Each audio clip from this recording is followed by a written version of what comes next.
Assalamualaikum warahmatullahi wabarakatuh. Selamat datang kembali di channel Smart Media. Kali ini kita akan membahas mata pelajaran ilmu pengetahuan sosial kelas 8 SMP dan MTS.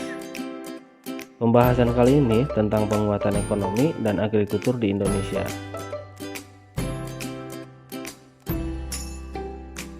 Kompetensi dasarnya adalah menganalisis keunggulan dan keterbatasan dalam permintaan dan penawaran serta pengaruhnya terhadap interaksi antar ruang bagi kegiatan ekonomi sosial, budaya di Indonesia dan negara-negara ASEAN.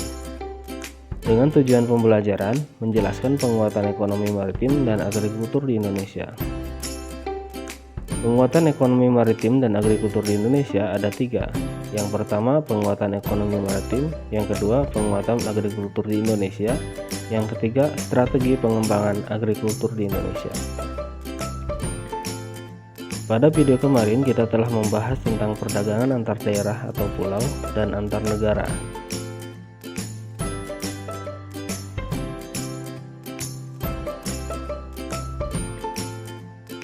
Untuk mendukung perkembangan perdagangan di Indonesia, perlu dikembangkan sektor yang potensial untuk mendukung perdagangan, seperti ekonomi dan maritim dan agrikultur. Yang pertama, ekonomi maritim. Yang kedua, perdagangan. Yang ketiga, agrikultur. Potensi ekonomi maritim dan kelautan Indonesia. Indonesia merupakan negara kepulauan yang mempunyai banyak potensi di bidang maritim dan kelautan. Ekonomi kelautan merupakan kegiatan ekonomi yang dilakukan di wilayah pesisir dan lautan serta di darat yang menggunakan sumber daya alam atau SDA dan jasa-jasa lingkungan kelautan untuk barang dan jasa. Ekonomi maritim merupakan kegiatan ekonomi yang mencakup transportasi laut, industri galangan kapal dan perawatannya, pembangunan dan pengoperasian pelabuhan beserta industri dan jasa terkait. Rumput laut merupakan kekayaan sekaligus keindahan bawah laut yang berpotensi untuk menarik wisatawan dan bisa menghasilkan tingkat perekonomian laut yang tinggi. Menurut Kementerian Perekonomian 2010, terdapat 108 kawasan konservasi dan perairan dengan luas 15,78 juta hektar. Beberapa daerah memiliki keindahan bawah laut yang mendunia dan menjadi spot menyelam yang wajib dikunjungi seperti Bunaken, Raja Ampat, Labuan Bajo, dan Wakatobi. Contoh ekonomi kelautan. Jenis kegiatan atau perindustrian yang masuk ke dalam ekonomi maritim adalah segala jenis industri yang berhubungan dengan kapal, pelabuhan, dan transportasi laut. Sebagai negara maritim dengan 70% luas wilayah perairan dibandingkan daratan, ekonomi maritim sangat potensial dipakai dalam mendongkrak perekonomian di Indonesia. Contoh ekonomi maritim yang perlu dikembangkan. Yang pertama, jasa kapal, penyeberangan antar pulau atau negara. Yang kedua, industri reparasi kapal. Yang ketiga, industri pembuatan kapal. Keempat, industri logistik pengiriman barang lewat laut. Kelima, tol laut. 6. Aktivitas perekonomian pelabuhan. 7. Terminal peti kemas. 8. Jasa penavigasian kapal. 9. Industri pembuatan senjata dan kapal perang. 10. Jasa pergudangan laut. 4. Tujuan pembangunan di bidang kelautan. Yang pertama, pertumbuhan ekonomi secara berkelanjutan.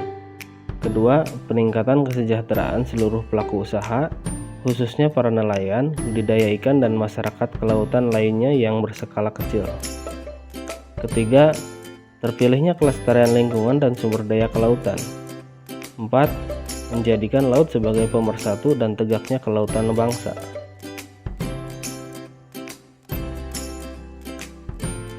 Kondisi ekonomi maritim di Indonesia dilihat dari 3 sektor. Yang pertama, sektor pelayaran. Yang kedua, sektor perikanan. Yang ketiga, sektor pariwisata bahari. Sektor pelayaran. Sebagai negara kepulauan terbesar di dunia, industri pelayaran merupakan infrastruktur dan tulang punggung kehidupan berbangsa dan bernegara. Dari sektor pelayaran, kondisi ekonomi maritim Indonesia belum begitu baik.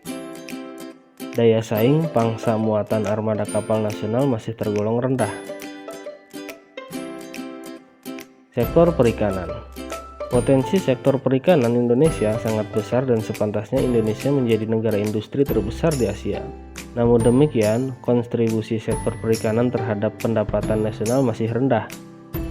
Pertambahan kawasan budidaya perikanan pun masih sangat kurang.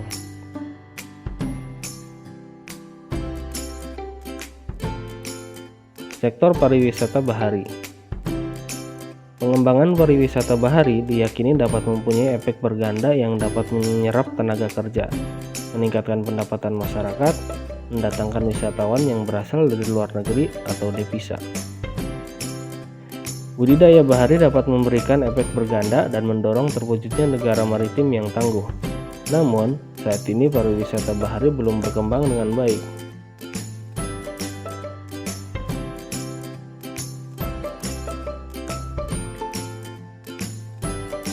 Strategi dan kebijakan pengembangan ekonomi maritim di Indonesia.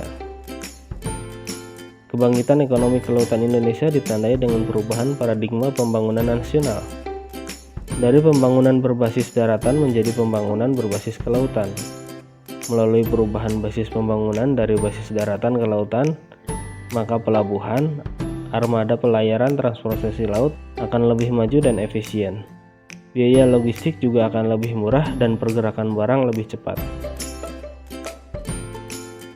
Pembangunan berbasis kelautan memacu percepatan pengembangan infrastruktur dan ketersambungan maritim, pelabuhan laut dalam, logistik, industri perkapalan, diyakini akan mengurangi inefisiensi ekonomi nasional dan meningkatkan daya saing produk dalam negeri. Konektivitas maritim juga akan memberikan jaminan kesatuan ekonomi dan menekan perbedaan harga serta kesenjangan ekonomi antar wilayah. Bentuk kebijakan lain di bidang ekonomi maritim adalah dalam menyambut ASEAN Connectivity, Indonesia menyiapkan 5 pelabuhan besar. 5 pelabuhan tersebut yaitu Pelabuhan Belawan di Sumatera Utara, Pelabuhan Tanjung Priuk, serta pelabuhan di Surabaya, Makassar, dan Kalimantan. Dari 47 pelabuhan yang akan dikembangkan di ASEAN, 14 diantaranya ada di Indonesia.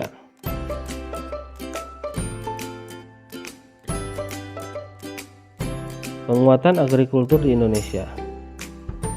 Ekonomi agrikultur merupakan upaya peningkatan perekonomian dengan memperdayakan sektor pertanian.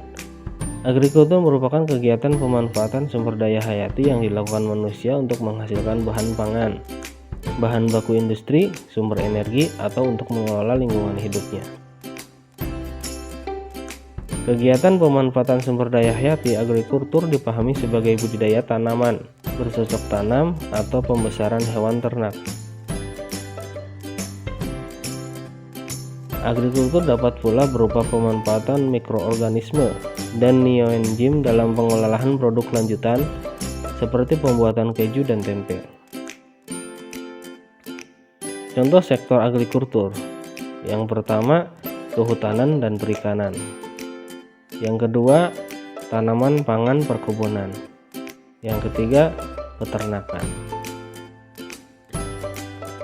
Produk agrikultur, tanaman pangan yang mencakup padi, jagung, singkong, kentang, ubi jalar, sayur-sayuran, buah-buahan, dan seluruh produk olahan dari tanaman pangan. Perkebunan yang mencakup teh, coklat, karet, kelapa sawit, tebu, dan seluruh produk olahan dari perkebunan. Kehutanan yang mencakup kayu gaharu, madu, rotan, dan seluruh produk olahan dari hutan. Peternakan yang mencakup daging, susu, telur, bulu hewan ternak, dan seluruh produk olahan dari peternakan. Perikanan, ikan, udang, kerang, rumput laut, mutiara, dan semua produk olahan hasil perikanan. Dukungan pemerintah dalam pengembangan agrikultur berupa pemberian subsidi pupuk dan benih. Melalui dukungan tersebut, faktor produksi ditekan sehingga harga jual produk dapat bersaing namun terjangkau. Pemerintah juga selalu mengawasi harga produk pertanian dengan tujuan melindungi pertanian apabila harga barang terlalu rendah.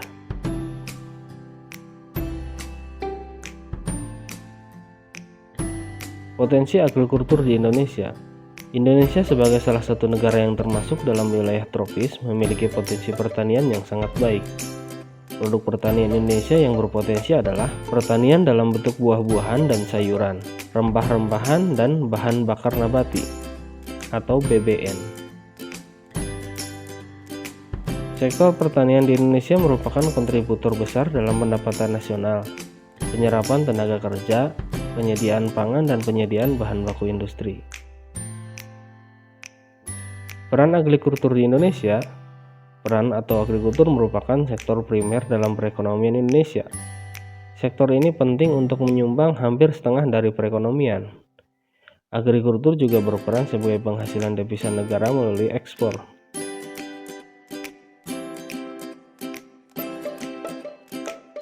Pembangunan agrikultur atau pertanian di Indonesia mempunyai peranan penting. Yang pertama, potensi sumber daya alam yang besar dan beragam. 2. Pangsa terhadap pendapatan nasional yang cukup besar. 3. Besarnya pangsa terhadap ekspor nasional.